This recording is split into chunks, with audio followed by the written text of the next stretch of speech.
Hello, this is RICKY, the Android guy. Hey guys, bringing in another video, and that is what should LG do in 2014? Doing one of these on each manufacturer out there, so let's see what should LG do. Now, first of all, LG had a kind of a hard year.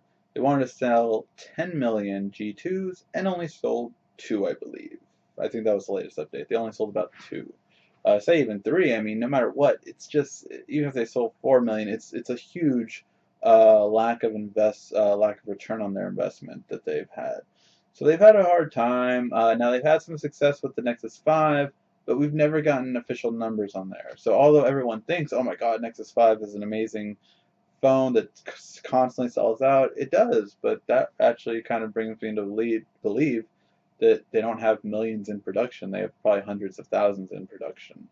So it's really interesting. We won't know until we see some sales figures, but it's kind of just interesting on that end.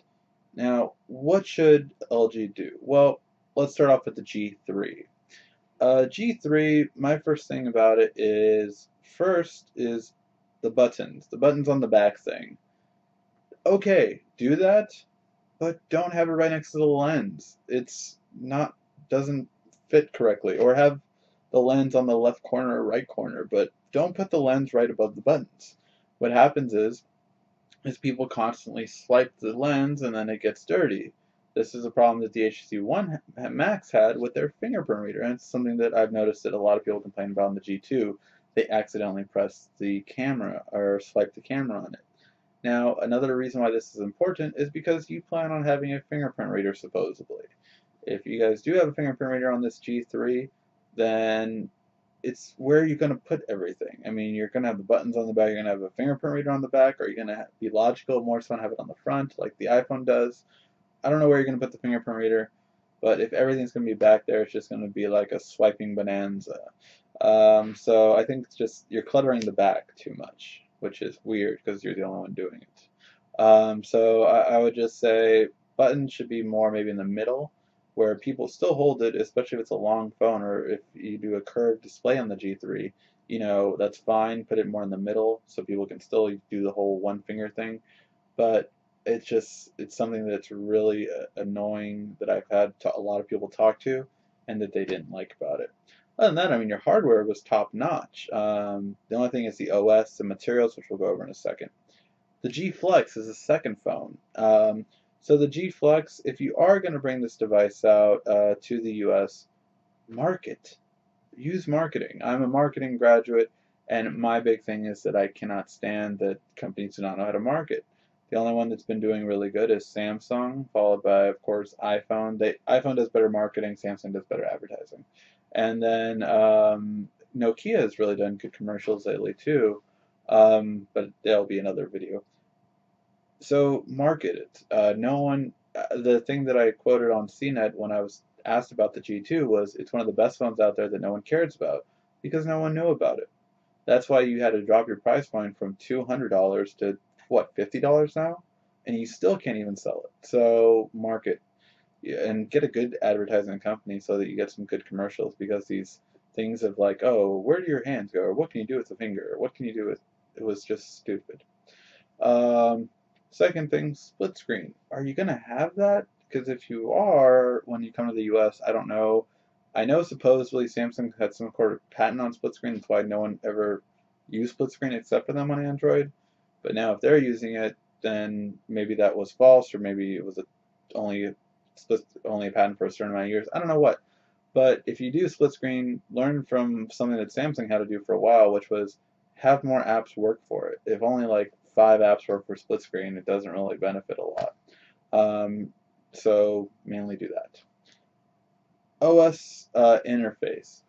LG has some of the best hardware on the G2, but their software was so complex, and just nothing was fine-tuned, and that was my biggest annoyance with it. That it just nothing seemed natural on that phone. The entire interface, like coming from a person that's had so many Android devices, it just seemed like I just immediately wanted to put Nova Launcher on it, or wanted to put Google Launcher on it, something. But the the interface is just it's very customizable, which is cool. It reminds me of the old Sense, but HTC's new Sense is much more fine-tuned now, which is what I think LG needs to do for their next OS interface layout. And call it a name. I still don't. I really don't know what LG's interface is called, and I think it does make. I mean, anyone you can ask. Oh, what is the interface on Samsung? It's TouchWiz. What is the interface on HTC? It's Sense. I think it's good when you have a name for it. And if LG does do it, then again, their marketing has allowed me not even to know what theirs is. So yes. Um, Tablets. If LG really is going to get serious about tablets, their last tablet, again, no marketing on it whatsoever. I think their price point was a little too high as well. But I'm really, that tablet, if any of you guys remember the original HTC tablet, the HTC Flyer, their G tablet looked exactly like it. You had, textured tops and aluminum on the back and rear speakers. I mean, it was just like, I was like, oh, it's the HTC Flyer resurrected. So I just I didn't see the design as big of an impression as they thought they were doing.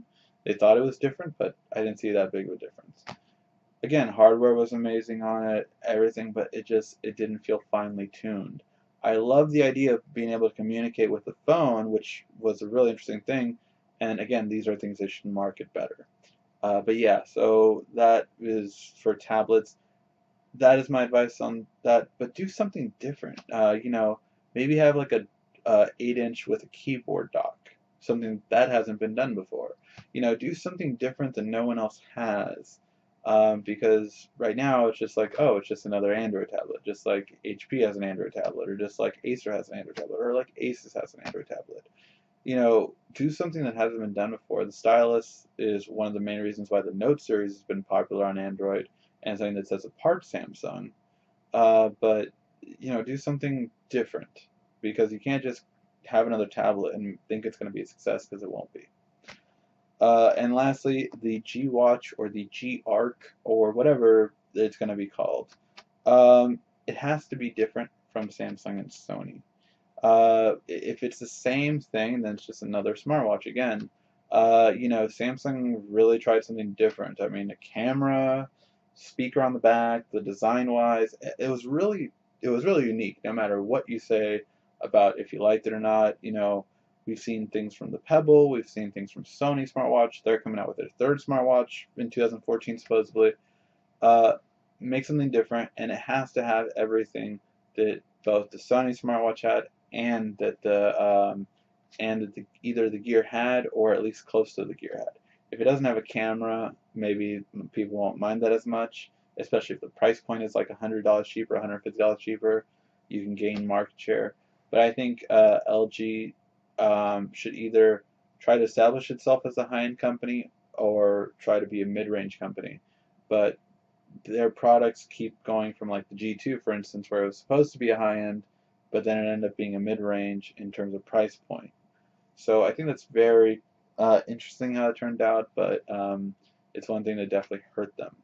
So that is what I think LG should do in 2014 with the G3, just kind of touch-ups on the design, exterior-wise, and definitely their OS is the biggest thing that needs to be better off.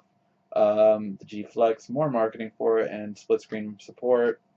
Tablets, do something different that hasn't been done before. Don't just be another Android tablet, because we have a lot of those. And the G Watch, do something different, but you have to at least have everything that the Sony smartwatch and Pebble had, and possibly even some of the features that the Gear had. Alright, hopefully you enjoyed that video, and if you have any questions, leave your comments down below on what you think LG should do for 2014. Thank you for watching. This has been RICKY, the Android Guy.